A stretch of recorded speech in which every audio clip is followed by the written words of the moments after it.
안녕하세요. 나무다 주께로 8월 18일 큐티 가이드입니다. 오늘 함께 보실 말씀은 창세기 12장 10절에서 20절까지의 말씀입니다.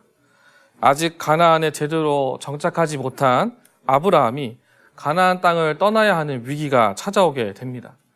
창세기 12장은 아브라함이 가나안 땅에서 대면한 두 가지 사실을 우리에게 보여주고 있습니다. 첫 번째는 가나안 땅에는 원주민들이 살고 있었다라는 것이고, 둘째는 가나안 땅에 기근이 있었다라는 것입니다. 아브라함은 이 두 가지 문제를 놓고 고민을 하다가 애굽으로 내려가는 결정을 오늘 본문에서 하게 되는데요. 이 위기 앞에서 아브라함은 어떠한 모습을 우리에게 보여주고 있는지 함께 본문을 살펴봄으로써 은혜를 나누기 원합니다. 1번입니다. 기근이 심해지자 아브라함은 어디로 내려갔습니까? 10절입니다. 그 땅에 기근이 들었으므로 아브라함이 애굽에 거류하려고 그리로 내려갔으니 이는 그 땅의 기근이 심하였습니다. 10절은 시작과 마지막 두 곳에서 가나안 땅에 기근이 있었다라는 사실을 분명히 밝혀주고 있습니다.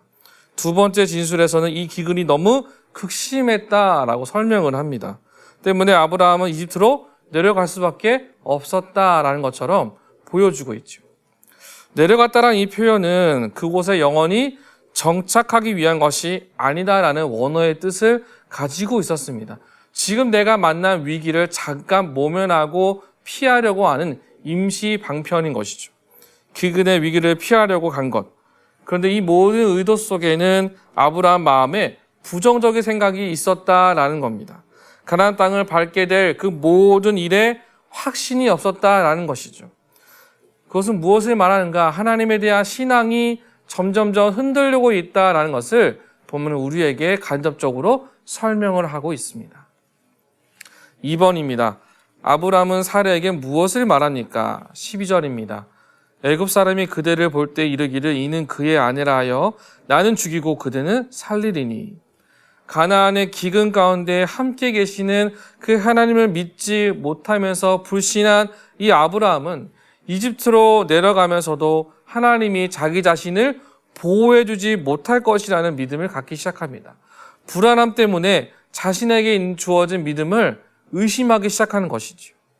불안에 빠진 아브라함은 아무런 근거도 없이 이집트 사람들이 예쁜 아내를 가진 남자를 보면 그를 죽이고 아내를 뺏어갈 것이라는 생각에 사로잡히게 됩니다. 그의 불안이 그 마음속에서 거짓을 만들어내야 해서 거짓 속에 빠지게 되었다라는 것이죠. 스스로 고립되어져 가고 있는 아브라함. 우리 안에도 이와 같은 모습이 있지는 않으십니까? 내 안에 불안함이 차고 차서 하나님의 말씀을 두고 생각하는 것이 아니라 거짓된 불안 속에서 참된 은혜를 잊어버리는 모습들이 우리 안에 있지는 않으신지요? 본문은 그것을 우리에게 마치 보란 듯이 보여줌으로써 도전을 받게끔 기록을 하고 있습니다. 3번입니다. 하나님은 왜 바로와 그 집에 큰 재앙을 내리십니까? 17절입니다. 여호와께서 아브라함의 아내 사레의 일로 바로와 그 집에 큰 재앙을 내리신지라. 성경에 바로의 집안에 내려진 재앙이 무엇인지 대해서 구체적으로 설명하진 않습니다. 침묵하고 있지만 그 원인을 사라에게 돌린 이유는 모두가 재앙으로 인해 고통을 겪고 있는데 유독 사라만 그 재앙의 고통에서부터 벗어나 있다라는 것이죠. 자, 이것이 왜 이러한 일이 일어났을까요? 창세기 12장 2절에서 하나님께서 아브라함에게 둔 둘째 축복과 관련이 있습니다. 너는 복이 될지어다. 하나님은 아브라함이 복의 근원이 되기를 원하셨고 아브라함으로 인해 많은 사람들이 민족이 복을 받기를 원하셨다라는 거예요. 또한 하나님은 아브라함을 저주하고 굴욕을 가는 자에게 친히 저주하여 벌을 내린다라고 말씀을 하십니다. 즉 하나님께서 정하신 약속에 의하여서 하나님께서 직접 지키시고 약속을 이루시는 모습이 오늘 본문에 등장을 하고 있다라는 것이죠. 인생의 모든 사건마다 중요한 것이 하나님의 약속이 먼저가 된다는 것.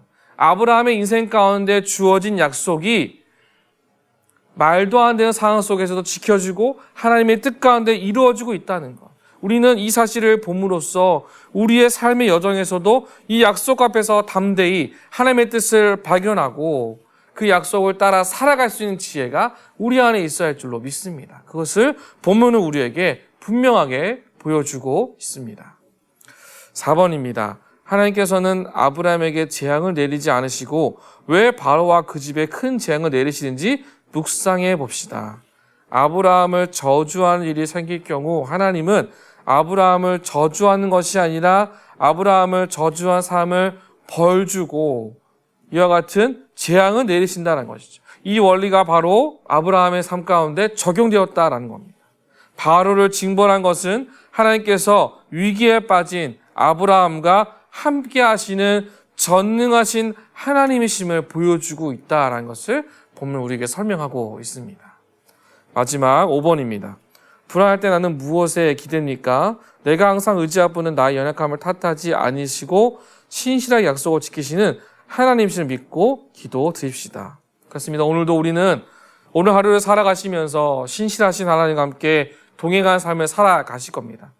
그때 내 앞에 주어질 내가 예상하지 못한 문제 속에서 불안함과 거짓된 미혹된 마음으로 사로잡히는 것이 아니라 끝까지 나를 지키시고 보호하신 하나님.